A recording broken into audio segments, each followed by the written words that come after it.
Welcome back to another episode of the Tooth or Dare podcast, Peeps, with your peep, Irene. That's me. Hi. I have a fabulous guest here. We're recording live. Where are we? We're in California at CDA. I do enough of these that I forget where I am sometimes. And I'm sitting in front of a person that I was introduced to, a familiar face, but we've never met in real life. How are you, Dr. Chris Strandburg? I'm doing great. Thanks Good. for having me on your podcast. Can I call you Chris? I feel like, of course. Should I call you the formal or just Chris is cool? My patients call me Dr. Chris or they call me Chris. Really? You let them call you by your first name? We don't even mess with the last name. Cool. So the people are probably wondering how I met you. And most of the time, the guests that come on the podcast are like either introduced by someone or we meet in random ways. So we have a mutual friend, Dr. Brian Baliwas. How do you know Brian? I met Brian through one of my friends, Dr. Derek Wallen. Okay. He practices in Arizona. Derek and I we're in a mastermind group of dentists where we talk once a month and then we meet up twice a year to discuss clinical, business, and life. And clinical, business, and life. Yeah. Okay. And one of our members that was in the group at the time decided to leave the group, and we were searching for somebody awesome to fill the void. Oh, so And Brian filled the void? Brian filled the void. What's the name of this mastermind? It doesn't really have an official name. No? No. It's just It like has some nicknames. secret. Some internal secret nicknames. It's like the Illuminati. Like we can't talk about. We can't talk. This is a Fight Club. Like we can't talk about fight. That's the first rule of the mastermind. You can't talk about the mastermind. We can talk about it, but yeah, there's definitely a lot that we can't. Is it like an mention. invite-only thing? Like, can I just show up one day and be like, hey, I'm here now. I've filled the other void. Is there any other voids that need to be filled? I think if you joined, then there would be no more voids. Oh, wow. So you should definitely join. That was smooth. Okay. I'm in. So in my little notebook, my black letters, I did put a check mark next to the mastermind box. I'm in. Okay. So Dr. Balawas and I became friends through that. Okay. Little did I know he's actually one of the most amazing people ever to live. Yeah. So we were really lucky. He and Derek went to school together. I've learned so much from him. He's a great guy. He just gives 110% with everything he does. Yeah. So he knows everyone also. So he does. And I feel like you're probably quite social. You know a lot of people, so it's no surprise that you two met. Yeah, I don't remember exactly how he and I met. I think we talked about it on the podcast episode that I interviewed him on, and it actually didn't record.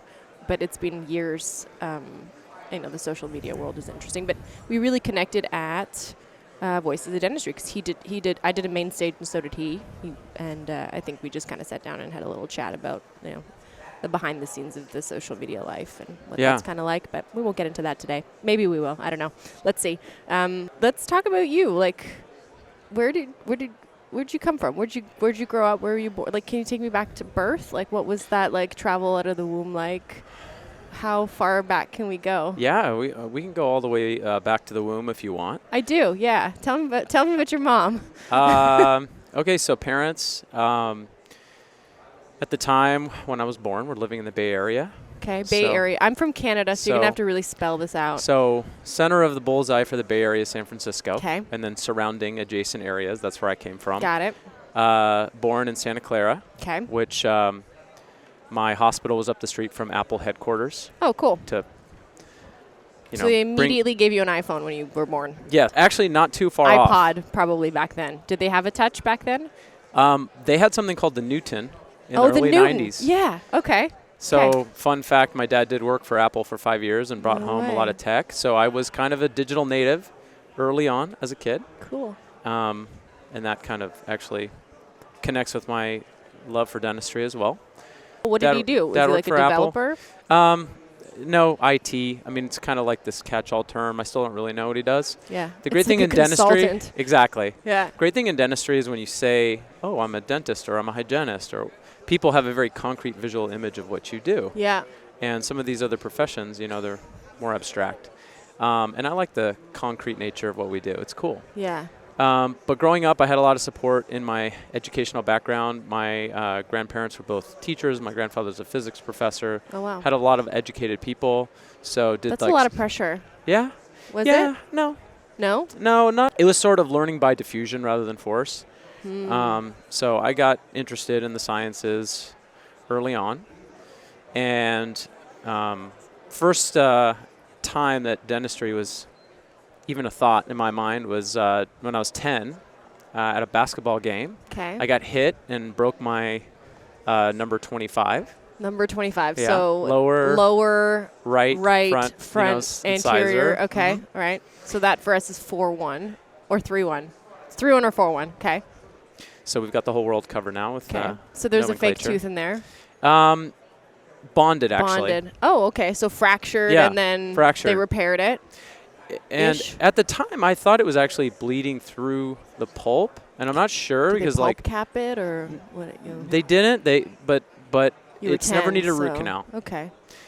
So my dentist comes in on a Saturday, and Oh. at the time he was probably around 30 years old, and he's fixing my tooth up. I was obviously, I was in pain and I was traumatized by the experience, and he fixed me up, and he was kind of joking, and he made it very bearable, and he's like, someday I think you might be a dentist. No way. And at the time, I was like, no, I want to do something cool. Why would I do that? I had big plans.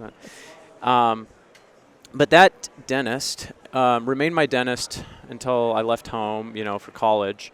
And he and I are still in touch. Cool. And What's his name? his name is Dr. Jerry Martin. This was I grew up in Granite Bay, Loomis, Placer County area, which is outside of Sacramento. But he was just the coolest guy Cool. as a dentist. He was so chill. His staff loved him. Many of those same people are still there. Just made everything seem fun. Because of that, I think that kind of gave me my first impression of dentistry. A lot of people have really bad experiences, but I kind of saw him as a hero and just like a cool guy that I wanted to be like. So then what? So you're 10. You have this like So he cool- fixes cool my dude. Fixes my tooth, and And then what? That was really cool. But growing up, like I said, I was exposed to a lot of education, so I had my mind wide open about what I wanted to do. Yeah. I was good in school. I liked sciences. I liked astronomy. I liked technology.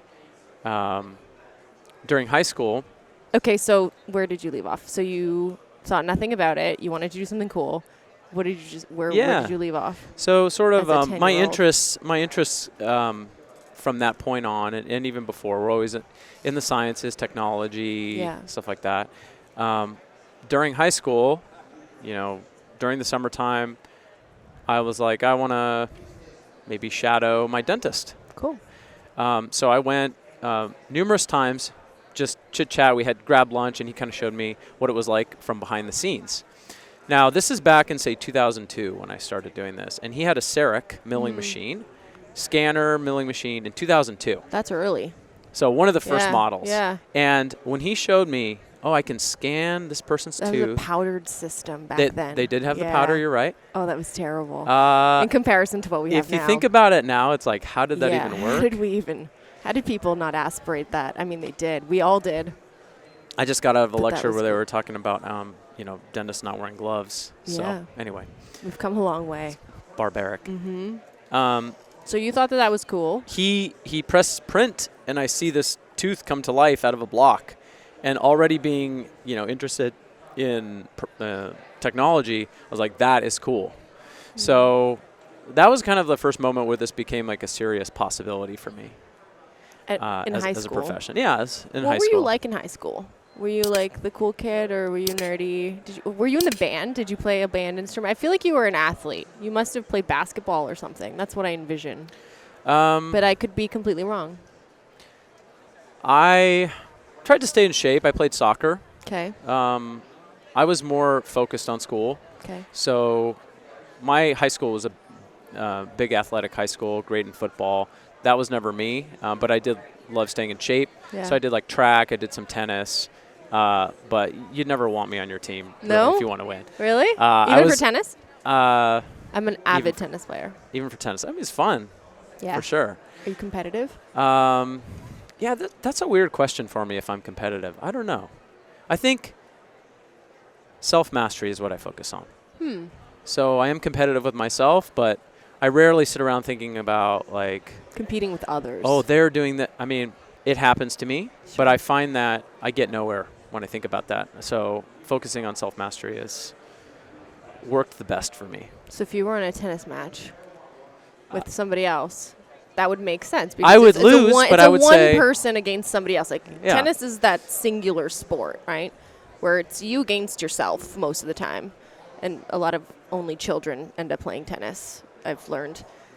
So you build these difficult skills to break over time because you are constantly comparing yourself to the last shot you made. Sure.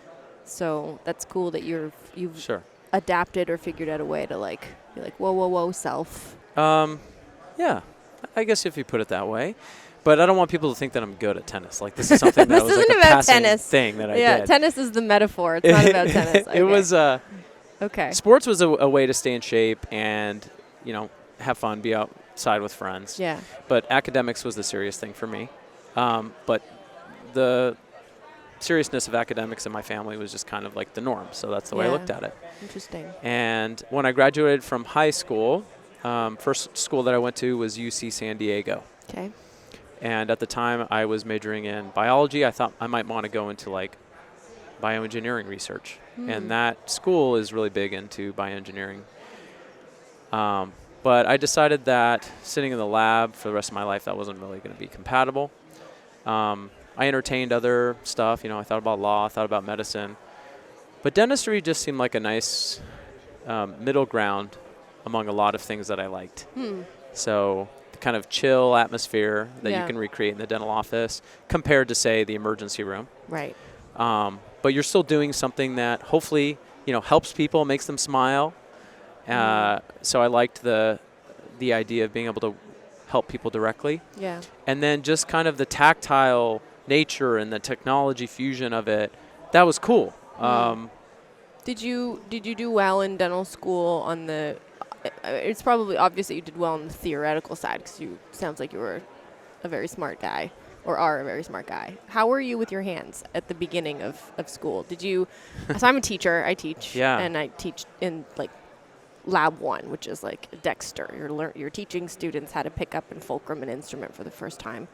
And there's two types of students that and I hate to classify or generalize, but generally, yes, there are two types of students. So the ones that just get it, they're like hands and their brains work, and it's like they see a tooth, they understand indirect vision, and they can just do it. And then there's the ones that were like me that couldn't understand my right from my left or a maxillary molar from a lower molar.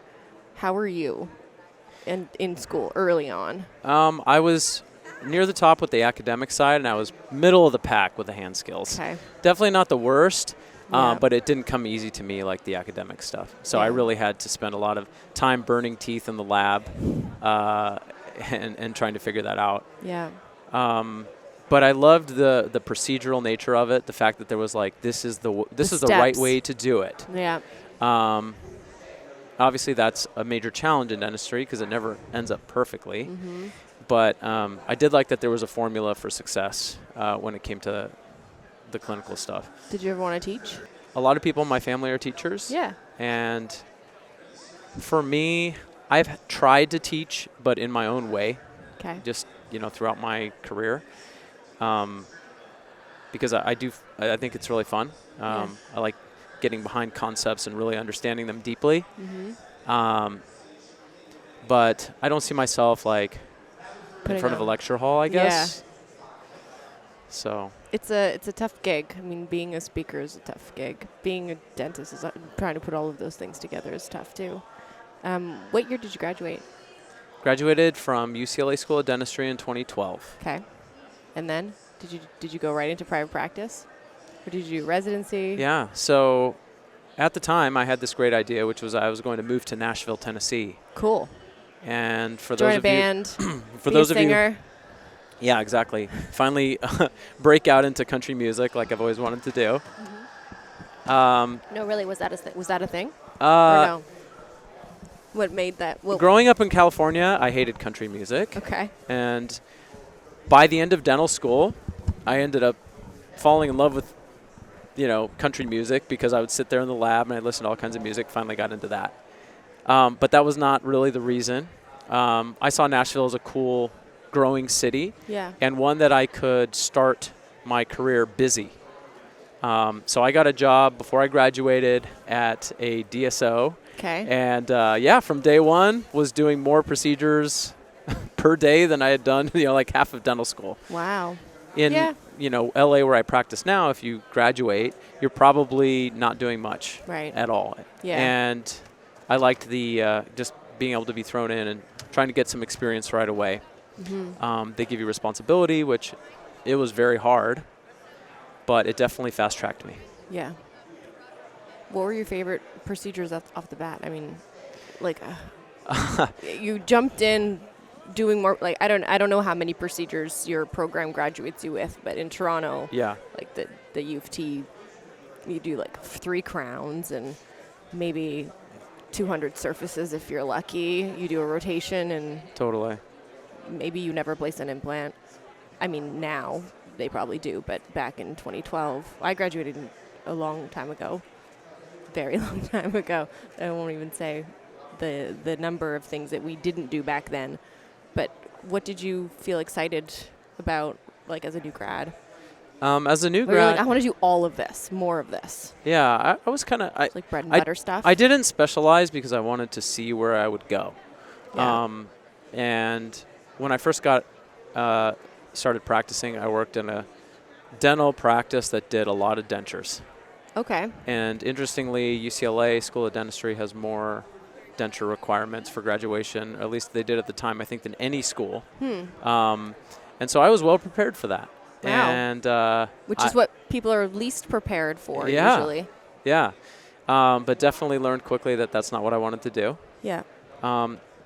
Moved to a different practice. I think I practiced in maybe 4 different practices in my 5 years living in Nashville.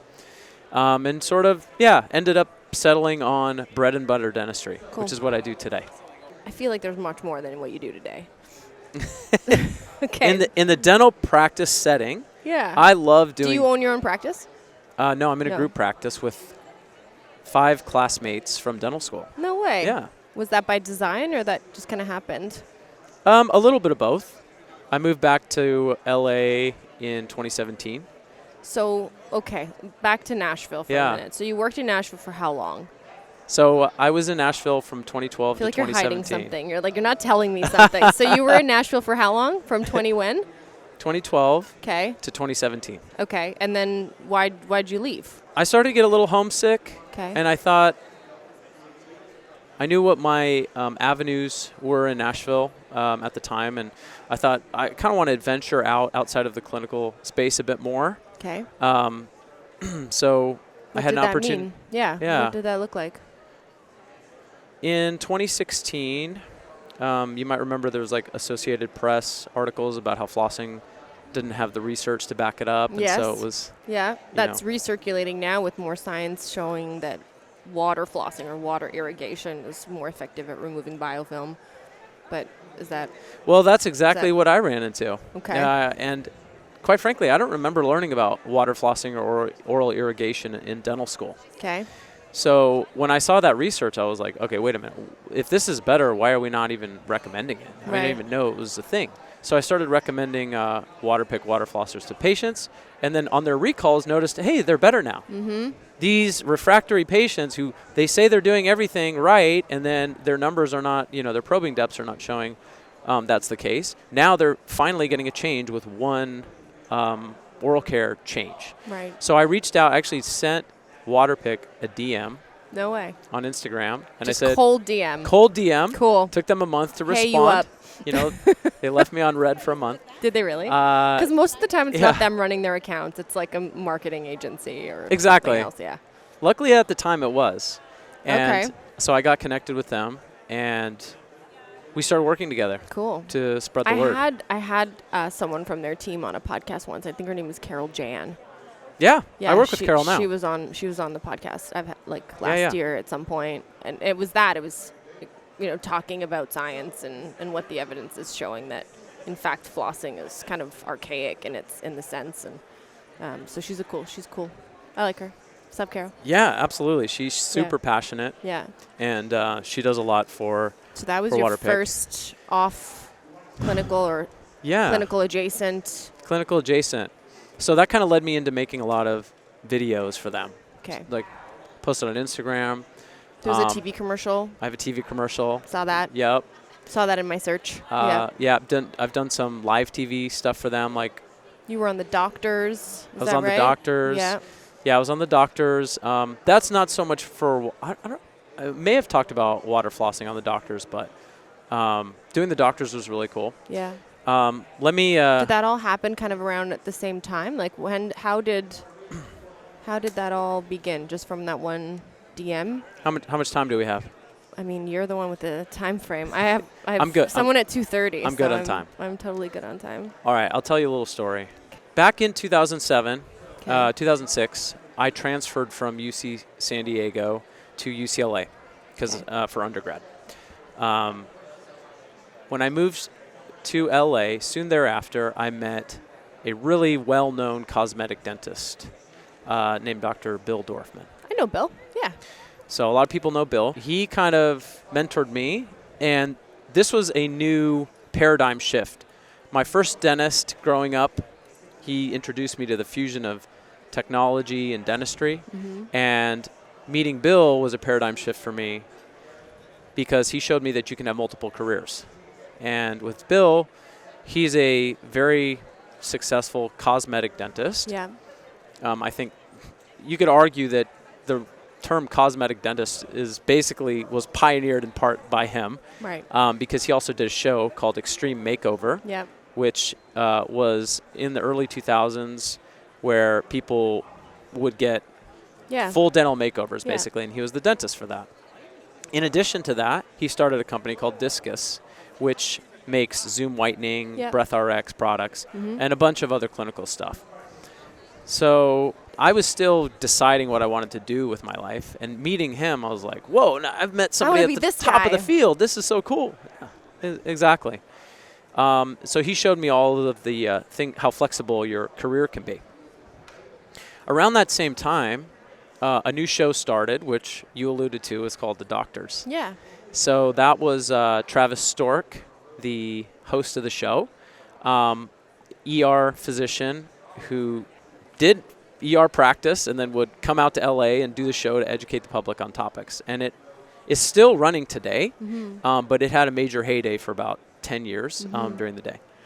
At that time, when that show first came out, I'm like, man, that guy's so cool. He's doing the real clinical stuff, the real important work, and he's educating people on important topics. So I started to put some stuff together at that time. I go into dental school. We talked about that. I moved to Nashville. I start my practice there. I'm kind of becoming a real dentist. You know, you go from dental student to now you've graduated and now you're a real dentist. But right. But you still have there's a transition. Imposter syndrome thing that exactly. wasn't really a term back then, but it is now. That's a good way to label what I was feeling, and I'm sure many new grads feel. You know how to do it. It's just going to take a long time. Yeah, yeah. And it's a humbling moment when you see that patient back a year and a half, 2 years later, and you're like, damn, who did this restoration? The marginal ridge falling off, and you're like, shoot, it was me. Oh, is that my name on there? Yeah. Exactly. Small etching of your initials. Yeah. Okay. So what was that like? You know, I'm sure everybody goes through struggles. Mine was definitely a struggle. I have these, perfectionist tendencies, and like I mentioned earlier, I like the procedure. I want it to be done right, and you have to learn how to navigate the patient's needs with yours, and yours are in that case are 30 seconds of phosphoric acid etch, and et cetera. So navigating that was a challenge. In addition to that, something else cool happened to me in 2015. Which was I got offered to be on a show called The Bachelorette. Okay. So this is a reality show where 25 guys vie for the affection of one lovely young lady. In my case, her name was Caitlin Bristow, also from Canada. Yes. And I'm familiar with the story. I will share my story of this story after. Would you like to intervene now? No. Okay. I'll wait. You want me to? Okay. Yeah. So going on the show it wasn't actually an easy decision. Because actually, you know what? I will. Okay, go. Go for it. I brought you a gift. Oh, okay. I think I see where this is going. Do you? What do you think it is? I think I see. brought you a little gift. All right, let's have it. There we go. Thank you. Thank you. I don't know. Maybe This is cool. Maybe we can have a bite of it I together like later. it. Yeah. You're here on your Frank. I know it's a little corny. Now, why is this relevant, you ask? Why did Irene give him a cupcake? Well, I did it to myself. Do you want me to tell you my story? Go of for it. Yes, Okay. I'd love to hear your So side of it. we can take the cupcake and just put it over here for now. So my side of the story is 2015. That was the year that you were on The Bachelor, Yes. correct? Okay. Yeah. So I'm in a friend group chat with it was 14 of us. We all grew up together. Most of my friends have kids or married or whatever, and I skipped a couple of grades. So I'm 2 years younger than everybody else. So I was considered jailbait in college because I was 2 years younger than most people. So anyways, that season is the only season of The Bachelor I've ever watched, ever. Oh, no way. I've never watched any Bachelor. I don't watch reality television. I barely watch television. But for some reason, my girlfriends wanted to start this Bachelorette tradition. And I was the only one with a Bachelorette pad. So on whatever night that was, Tuesday or Wednesdays, okay. they would all come over to my place and we would watch the show. And I was like, oh, guys, whatever. It's just another TV show. But I like to host. That's my personality. My mother was always the party host and dinner host. So I would host. So I would at one point I bought roses and I taped them to the door and the girls would come over and we would watch the show. And you were on the show. Not often is there a dental person, or was there a dental person, I now know. So we were watching the show, and the finale, or whatever your finale ended. Oh, great. Or whatever happened in your sequence of events. And I'm sure it's very different than what we see. So that's I was... So you saw the Cliff episode. In real life, yeah. So Nice. yeah. And I was worried. I was like, this dude better not jump because that's going to be, I don't think I can handle it. But I was very sad for you. We made great TV. I hadn't thought about that since Brian. So, I don't know, there's some other behind the scenes stuff that maybe I'll share off camera, but I didn't, never thought about that whole thing since then, and I had never watched The Bachelor or The Bachelorette. I had another Bachelor guest on the podcast. Her name is Kirpa. She was on a more recent season, but introduced to me because she follows me on Instagram, so it was she wanted whatever. Oh, cool. But yeah, so I saw the whole thing go No down, way. and I was like, I thought that the cupcake mobile was so sweet, and I was, as a dental person watching it, I was like, oh, that's adorable. So that's where so this is my story. All I learned from that story is after watching that episode of me, you decided never to watch the show again. Well, it wasn't a show thing. It was just, I was busy. I was busy in building my career. So taking time for television just wasn't a priority for me, regardless of...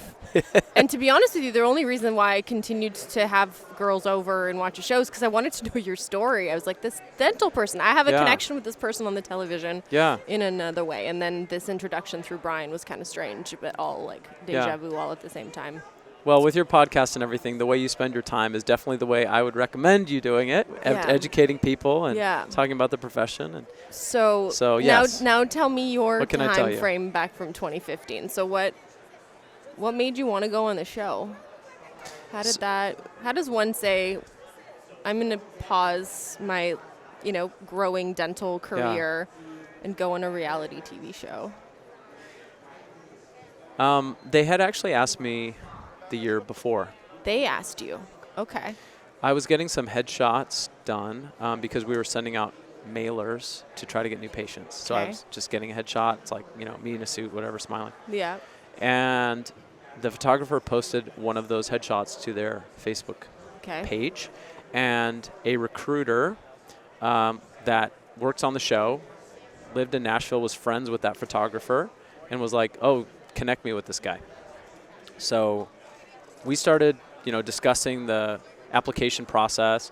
I think I filled out the first application, and then I decided that I wasn't going to do it. I'm not going to take time. I'm just a year and a half out of school at that time, roughly, and maybe 2 years. And I said, I'm not going to derail my progress by doing this. And 1 year goes by. They asked me again. Okay. This time I'm like, all right, well, let's try this again. I just talked about it with my sister. She was the type of person like you're describing who would have these Bachelorette viewing parties. No way. She's like, you have to go on. You can be part of Bachelor Nation. It'll be awesome. So, and my sister and I have this dynamic where, she'll tell me when I'm being an idiot. Okay. And we so all need that person in our life. Getting her preemptive blessing was actually a surprise because I thought she'd be like, no, why? You're going to embarrass yourself. No way. In retrospect, maybe she should have spoken up. But so I actually, the final boss was going to be talking about how we were going to manage me stepping away from the dental practice. Right. Because how long is that commitment for? It can be up to 10 weeks. Okay. So that's a long time. Yeah, very long time. Yeah. At the time, I worked for a different DSO, which I still have, very fond memories of. It was a great part of my practice, growth in practice. And I have a meeting with my person who helped me kind of manage the practice. I said, all right, so I have this opportunity. I'm sure the answer is going to be no because I don't see how it's going to work. Yeah. And she just stopped. She's like, oh, you have to do it. No She's way. like, I already know what we're going to do. Send an email out to all patients. So, well, it turned out, crazily enough, one of my classmates was practicing nearby from UCLA, was practicing in Nashville nearby, and she worked for the company. And so she actually helped watch over the practice while I was gone. Cool. And that's kind of the piece of it that it's like, how could that possibly line up to work? It just seemed unbelievable. So I decided to do it. Okay. And but did you go into it? Did you believe that you were going into it to find love? Like, is that a, and maybe that's just a me thing, right? So I asked Kirpa the same question when she went on The Bachelor, and she's like, no, I just went on the show to go on the show, and if anything happened, it happened. Yeah. Was that the same for you, or were you like, did you know who The Bachelorette was going to be at the time? I knew one of two that it would be. So it's a great question, and we have to reverse back to early 2015. Yeah. This is pre-influencer. Yeah. So it was a different time. Sure. Now, I hadn't really watched the show before. It was only after I kind of was saying yes that I went and watched some seasons to know what exactly am I signing up for. So the chance that you're going to find love or whatever, it's unlikely. Yeah. But did I think it was absolutely out of the question? No. No. And I thought, well, this will be fun, hopefully. And I knew two of the possible bachelorettes, who they would be. And it ended up that actually my season had two to start with, and then we voted for them. But I remember that. Yeah. Yeah. But they both seemed, great. So I was like, yeah, let's try it. I think today I wouldn't blame anybody who in the back of their mind is thinking, oh, I'm going to make a business out of this, going on the show, become an influencer. Sure. Now I've got, but that wasn't an option. I like to say that my group of guys was the founding fathers of Bachelor Nation influencers because it really started after us. Can we get a title, like a little plaque? Yes. Founding father of Bachelor Nation. Yes. That's funny. Yeah. So I take that with pride. What did you take from that experience? I mean, how old were you when you were young? 28. Yeah, you were young. So what did you take from that experience? There were two aspects of it. Number one was the experience itself, and then number two was the airing of the show. Completely separate, totally different. You're there. I was there for 6 weeks filming, and then you've got to go home, right? Like you go home and everything unfolds, but you're in your real life and you know what's happened. Yeah. But you have to pretend like nothing happened. Is that real? Is that how that works? Yeah, you're supposed to keep everything confidential, and there is a delay between when you're done filming and when the show starts airing. Right. Also, each contestant is very sequestered in not only from the outside world, but what's happening with the other contestants. Oh. So a lot of the time when the show airs, that's the first time you're seeing all this stuff happen. Oh, so who said what to whom and who's what who's drama, doing what storylines. Right. That was all a surprise. So I had my experience. It was amazing. I made friends with both production and the guys that were on the show, as well as Caitlin, the Bachelorette. We had a great time. We laughed, we cried. Yeah. And I went home. And then I went back to work. And then it started airing. Yeah. And then suddenly people started recognizing me in public. And Nashville is a town, you know, LA, people don't really watch the show, I feel like. A low percentage of the population. Sure. Nashville is the Bachelorette party capital of the United States. So a lot of people watch it there. So it was this really odd experience where every day I would get recognized. And I would hear this name. Oh, no, I'm sorry. No, Did it's I make all it good. Bad? No. Get the cupcake out of here. My experience from the beginning to the end has been nothing but positive. Yeah. And I think it's amazing. Sometimes I'm still like, was that a real thing that happened? Yeah. The airing of the show was a little nerve-wracking for me. Thankfully, Did you watch it? Like, did you? Oh yeah, we watch had the viewing whole thing parties too. at your house. Yeah, we had. Did you like pause and be like, "No, that never happened"? Yeah. Yeah, yelling at the screen. That must have been really tough. Super emotional. Yeah. Each week was like, what are they going to show? Yeah. You know? So, Were you able to talk about anything at that time? I did when I did an interview with somebody else that was on a kind of different life thing. I had like a Warner Brothers producer on our call.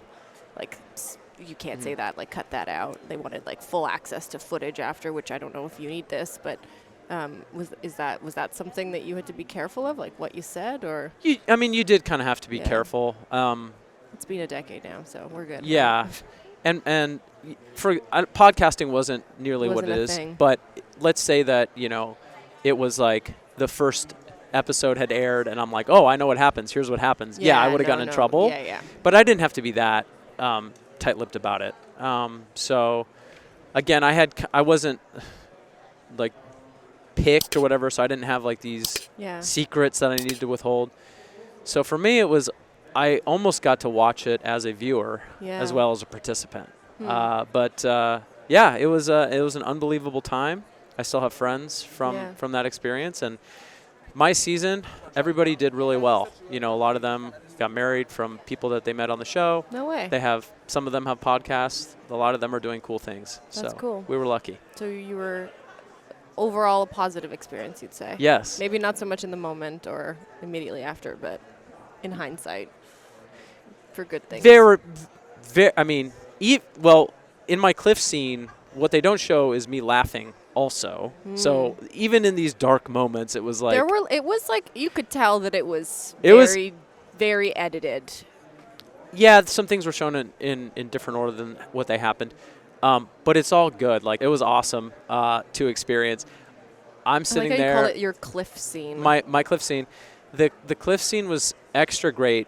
I always like to point this out because it's being filmed, right? So Caitlin and I fly in on a helicopter. It's like 70 degrees in March in Ireland, which was unheard of. It was clear skies, no rain. We're overlooking the ocean on a cliff next to some really cool castle. And then, Caitlin says, basically she's dumping me and goodbye. And then she takes off in the helicopter and I'm still on the cliff. And they need to film me like, looking longingly at the ocean. And she flies away, and there's a second helicopter filming her helicopter to make, it dramatic. To make it look right. So she flies away, and then the second helicopter flies away, and now I have a 3.5-hour drive in a van. No way. They didn't even send the helicopter back for you? You guys had 2 helicopters. Drop a ladder, bro. I'll climb. Exactly. No, really? But it's all good. It's all part of the story. It's all fun. Interestingly, she moved to Nashville, and after the show aired, she and I became friends, and it's all good. So all of that stuff was... I can't remember the guy's name that she ended up with. I can envision him, but I can't remember his name. Are they still together? During the show, she got engaged to Sean. Right. Yeah. And Sean. now she's engaged to Jason. I don't know who Jason is. He was also a Bachelor Nation guy from a different season. Interesting. But it's all good. Check that out. So okay. let me finish out my story and connect it with something that I mentioned earlier. So cool stuff happened from going on the show. Well, of course, and as it should. I was lucky because I got to spend my time on the show into dental-related stuff. Okay. So a producer who was on The Bachelorette also used to work on The Doctors. Remember, this is the show that when I saw it back in 2007, I was inspired, like, oh, maybe I can do something like that one day. So I asked this producer, hey, can you connect me with them? And they did. And I got to go maybe to 10 appearances.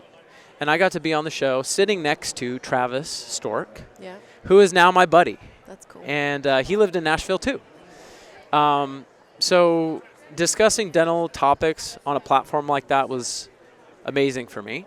And it also tied into what I do with Waterpik. And amazing for the general public. Like, so in Toronto, in Canada, we have similar TV shows. I've done a few appearances talking about oral health too, and the hosts themselves don't know half of the things that we share with them. I did a clip a couple of weeks ago on breakfast television, it's like our morning show in Toronto, and the host was like, "Yeah, my kids just like glob on the toothpaste on their toothbrushes." I'm like, yeah, they actually should be consuming a smaller amount. She had no idea. So some of the hosts don't know what we know. So, and can you imagine what the general public knows? Even less. So that's a huge improvement for overall patient oral care at home if they're able to watch it on television. Yeah. Kind of like you're saying, you probably resonate with this, but one of my big passions is just there are these little nuggets of information that can just change everything for somebody. Yeah. In the prevention space, and just little tweaks to your daily routine. And it can save, in many cases, a lifetime of suffering. And that's something that I'm passionate about. So getting to hopefully help move the needle in the right direction at some scale has been really, really cool for me. Yeah. So what's next? Are you planning or are you plotting? What's next? I still work with Waterpik. Yeah. I still love them. I really believe in what the products do. At the end of the day, that's what I use. I see the difference it makes for my patients. I wouldn't recommend it if I didn't truly believe in it. In addition to that, I've recently started working with this salivary testing company called Bristle. Cool. Bristle Health. Have you heard of them? Yeah. Oh, cool. Yeah, I think we follow each other on social media. Awesome. Yeah. So this was another DM. You sent out? I sent out. Cool. I discovered them about a year and a half ago. I looked at their website. At first, What's I'm their like, product? It's a salivary buffering and pH test. Is that correct? Or is it a bacterial test? Bacterial test. Okay. Oral microbiome. Yeah.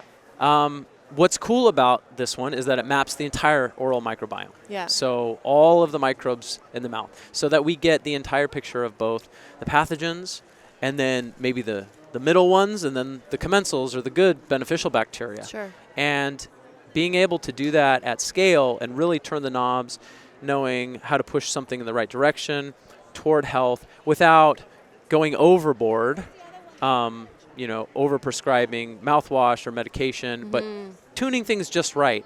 We've not had the opportunity to understand at that fine of a scale until now, until the technology has gotten to where it is at the lower cost that it is now. So being able to bacterial test, it's... So what does that look like? So is it I use a bacterial test in my practice. It's called OraVital, and I don't know if Bristle is available in Canada yet. So if they are, maybe I'll look into them. So for us, there's like two types of tests. You can do like a spit test, which just basically takes the DNA from saliva and whatever genetic markers are in there, and it tests pathogens found in that small sample. Yeah. The one that I like the most uses paper points. So I individually take a paper point to either a pocket or an abscess or whatever. Yeah. And then document which paper point's going into which little vial, send it off, and they send me this cool report. They have a microbiologist that they work with that gives you an example of, how many tens of thousands per paper point. And then the concentration. Yeah. And then I work with a compounding pharmacy that helps create a regimen, an oral regimen with metronidazole, tetracycline, whatever, like a compound rinse with multiple tailored components. Cocktail for the patient, right? Yeah. And sometimes it's creams, like a nystatin cream that they use intraproximally, and then we do those tests multiple times. Is that the same principle with Bristle? How does it work? Yeah. Tell me more. So yeah, you get a cool report. They originally designed it to be more public facing. So it's a really easy interface to look at and to understand, but they also go deep for the provider. But it's just a spit test. A spit test? Yeah, you just spit into a little vial. They capture your saliva. It has a agent in there that stops the bacterial growth. Yeah. Send it to their lab. They analyze it. And they've derived these health scores. So they work with the University of the Pacific Dental School to take a bunch of hundreds of patients' salivary samples, get their whole list of bacteria and in what quantities, and pair it with the clinical diagnoses, the pocket depths, the radiographs. Yeah, really doing the full spread of integrating that clinical information alongside the oral microbiome information. So then what do you do with it? What do you do with that info? So let's say you look at the periodontal score. Sure. They classify it as like, say, below a 3 score means this is a healthy mouth. Between 3 to 6, for example, means that, hey, there's a lot of pathogens floating around that maybe they're opportunistic. And if you're not careful, they could end up leading to a high risk of periodontal disease. And then there's like 6 and above up to 9.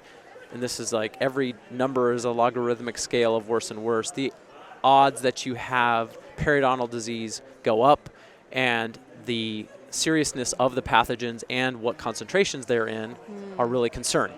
Right. And they do this for halitosis, they do this for caries, they do it for nitrate-reducing bacteria and commensals. They also can tell you if you have candida. Yeah. And yeast. Yeah. What's interesting is that they're finding, a lot of these pathogens that we see as the enemy are extremely common. And so it's knowing that, they're there, and the idea that you need to completely eradicate them in every case is maybe overkill. What you're looking for is balance. Right. And again, this is the earlier stages of what I think will end up leading to curing some of these diseases. Yeah. Maybe decades from now. But I think we're seeing that. I don't think it's that far away. Yeah. I mean, if you're using a variety of chemotherapeutics or therapeutics in a sequential format, we're all protocol driven in many instances. In my practice, I have a startup, so my practice opened during COVID. Yeah. So I had a lot of time to put together what my perio protocol or program would look like. So we use laser for every hygiene visit, whether we're using it intracellularly or whether we're waving around like a curing light around the gingiva to kind of eradicate some of those bacteria early before we start scaling, kind of reduce the population and count. That's part of the protocol. So by you saying 10 years from now, I think it could be sooner than that. It's just we've got all the tools. We're just not using them all at the same time. That's beautifully said. And the use of probiotics. So when we do SRP, or if we have a patient that's bleeding, we introduce probiotics, oral probiotics. There's a company that I really like that makes a good one. They have a really great strain of bacteria that's been studied significantly, and it shows that it's called reuterize, the bacterium itself. In conjunction with laser therapy and with SRP, it significantly reduces the bacterial load. But without getting that information out and in everyday dental hygiene practice, we're not getting any further. And that's the problem with teaching. So as a teacher, I have a really hard time changing curriculum. Everything has to be reviewed by the internal curriculum board, and then it has to be proposed to CDAC, which is our accreditation bureau. It needs to be sourced and referenced and researched. So it takes 3 to 5 years sometimes to get one small change. I wanted to change an evaluation, just how something was being evaluated, a project that I was getting my students to do. And it took 3 years for that to actually happen. So, there's something new that's coming out. When am I going to see DNA testing in a dental hygiene curriculum? Probably never. Because there are just so many moving parts to make change. Yeah, absolutely. So, I don't know. It's here. It's imminent. It's upon us. But it's so difficult as new graduates are coming out. And then there's the advocates like us. And then eventually you hit a roadblock. And what do? Do you continue advocating, or do you say, oh, forget it? I'm just gonna, go on the Bachelorette again. Bachelor in Paradise. Oh gosh. You and I. That's the one where they're on the island, right? Yeah. Cool. You get a sick tan, or a sunburn, or melanoma, or all of the above in that sequence. I did avoid that one. Did you go on that No. one? Oh. Did they ask you? Yeah. Oh. I got the no from friends and family. So. Oh. That's the was for wild the one, best. right? Is that the one? It can be. It depends. Okay. All right. Let's not go. Let's talk. You're way more interesting in other things that you do than than that. So let's. Oh, thank you. I want to talk about this bacteria stuff a little bit more. Well, that's super exciting. Yeah. But going back to what you just said, I mean, I think it's great. I really resonate with the things that you're saying. You're right. We have all these tools. Yeah. Why don't we just use them? Yeah. Some of it is how and when, and we're being able to find out more precisely. Yeah. Some of it is change is hard, and in some cases with good reason. You don't want to rush into a new therapy that you think, oh, this is going to cure everything, and then it doesn't, or Sure. whatever. Being able to get the feedback is what's so important. That's why I like doing the salivary testing, is because we can be all confident something's going to work, but then we got to test, and we got to look at the results. And then, did it work? Oh, it did, or it didn't. But yeah, we should talk more about that, because you should at least get one for yourself, a test for yourself. That'd be cool. Just to evaluate it, because I think we're all working toward that same kind of vision of the near future of like health, eradicating these preventable diseases. Yeah, absolutely. I think some of the feedback that I hear from other clinicians is that they're not the decision maker in their practice. They can't buy all of the things that they would want, Sure, of course. they go to a CE course and their boss is not there, and they get excited about something and then it's an immediate no. So I kind of get that, because I used to work for somebody else for many years, and that was the reason why after like 15 years of practice, I was like, I'm going to start my own practice. I kept getting no a lot, like asking to order things, and it just wasn't in the budget or on the plan. And that happens quite frequently. Like you walk around this trade show and you see all of the cool sparkly toys and gadgets, and it would be exciting to have all of them on my counter, but who's paying for it? And most dental professionals aren't able to speak up for themselves and say, hey, if I buy this, then this is what the return will be. And unfortunately, patient health doesn't always come with a tangible ROI at the end of it, right? It's like, well, my patients will be healthier. Great. Is that going to make me more money, is what the employer often asks. So you're building goodwill, and that's hard to quantify. Right, yeah. But I think most people, at least at some point in their career, really had that pureness of heart. But the harshness of reality, it can set in and make us jaded. But it's when healthcare is monetized, right? Yeah. That's but you started your own practice, and now maybe you have more autonomy in that regard, right? I have 100% autonomy. That's awesome. Other than when my accountant is like, okay, so I have a cap, so I can only spend X amount of collections or production per month as part of our ordering system. So sure, I even have to put a cap on the things that I order, but I just bought my second airflow for the office. Oh, which nice. Is $35,000 piece of equipment, and I want a microscope, and I want all of these things. So, slowly, baby steps. But I think the perio program is really important. I mean, that's where you get a lot of your restorative procedures out of. Yeah. And B, it's where patients are coming into the office more frequently. So most of our humans are on a 3-month recall. And we do a lot of 4 to 6 week reevaluations, and we have a lot of cool things that we do. Arrestin, like minocycline intersulcularly for deep pockets, localized pockets. I don't know. We can talk about perio another day. It's that oral systemic connection. And it's the bacteria that's connecting them all, right? So it if is. someone has high blood pressure and like cholesterol ratio issues or diabetes, like it's the atherosclerotic plaque that's found in the mouth, it's in the arteries, and also in the brains of Alzheimer's patients. Yeah. So it's important to test. If you can't see it, if you can't quantify it, then how do you expect to fix it? So cool. This was fun. Completely agree. It was fun. Yeah. Maybe we can do it again. I think we should. I think we should do a whole section just on perio. And let's do it. How to build like an awesome perio protocol in order to be able to do all of these things. And I mean, I'm happy to share my fees and how we bill for it in the office, because that's often a question I get asked is, cool, so you've got all these things, like what does that look like? I think when you're really focused, when you allow insurance to dictate what the treatment will be, you become less comfortable with recommending what you should be recommending. So, we don't let insurance kind of drive us, but we can have a whole different conversation on that. So Thanks for being here. Absolutely. I have I end the show with a couple of tough questions. Okay. Are you open for Well, those? It's yeah. called the Tooth or Dare podcast for a reason. I Exactly. would make you do a dare, but that might be embarrassing. So I'm gonna get you to pick a card. We're Okay. gonna play a card game. You ready? You have to pick a do card it. and then you gotta answer what's on the card. All right. These are tough questions that I would normally ask someone, but I'm kind of shy, so I'll just So you delegate. What does the card say? If you could own any one piece of art, what would it be? Oh, that's a good one. Art. I know exactly what I would say. Can you go first? Yeah, I can show you. Show me. Oh. Well, this will probably be annoying to some people, but I personally see cars as art. Okay. And there's a I car. was thinking you might say that. There's a car from the movie Gone in 60 Seconds. Which it's one? A Ford Mustang that they call Eleanor. Oh, the GT? Yeah. Yeah. So I would say that would be a nice piece of art to have in my garage or living room. They kind of look like these. Oh, that's really cool. They're super cool, but there's one that's I love that. There's one that's dripping out of an orange hoop. Yeah. And it has a glass mount behind it, like a glass backboard. And it's dripping through the And it's dripping hoop. over top of the hoop. Okay. And through, so it's kind of That's so cool.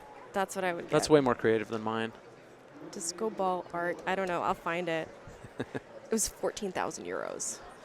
It was a lot. I'm I don't know if I can buy that. I don't know if is that going to be part of the accounting for the month. But so you would buy, what was his name? The guy that drove the car? Vin Diesel's character? No, it's Nicolas Cage. Oh, it's Nicolas Cage. Yeah. Okay. Cool. All right. Not Fast and Furious. Gone in 60 seconds. Gone in 60 seconds. Just the car, though, not the movie. Not the movie. Do you have a affinity for unique cars?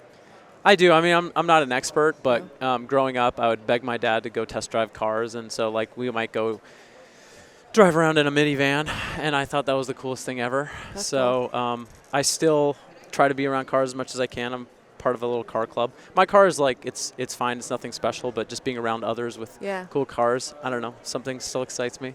I want a green 1973 Porsche twin turbo. There you go. Forest green. That would be sick. One day. Those are trending these days. So. I know. Well, one day. Good eye. Okay. Thank you. You're This was welcome. fun. Thank you. All right. Let's do it again. Everyone, you'll see some links and stuff below. You can click on those. And we're just going to have some cupcake. We're going to split this cupcake Do you now. eat cupcakes? Yeah, Do you actually of course. I can't remember the last time I had a cupcake. To be honest with you. I mean, they are the best dessert. Are they? Of course. Why would I pick? I didn't ask you why you chose a cupcake. Didn't drive your up in a car. key lime pie, did I? Why did you choose a cupcake? We'll save that for part That's my two. little secret, yeah. Okay. Bye. Are you tired of feeling like a contortionist after a long day working in clinical practice? This message is brought to you by our sponsors at Designs for Vision, who are offering you a 45-day free trial of any of their loops. But I strongly encourage you to try their ergonomic loops called Infinity View. Say goodbye to your chin down, neck cranked, poor posture, dental procedure and practice. Because as soon as you put on these bad boys, your neck will be up and back, your shoulders will be lifted, your back will be straight. And not because it's forcing you, because it feels so damn good.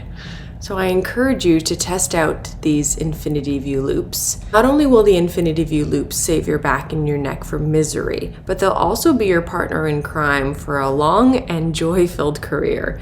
You'll be out there saving smiles, changing lives, and feeling like a superhero with impeccable posture.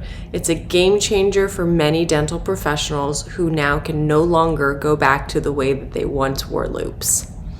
And guess what? Designs for Vision is feeling extra generous, and they're offering you this mind-blowing 45-day trial so that you can feel like a superhero and have good posture all at the same time. All you have to do is go to their website, submit a form in order to get your rep to reach out to you, get measured, and get your loops. And then you get 45 days to figure out if you like them or if there's anything that you want to change. Or you can just send them back, but I don't think you will.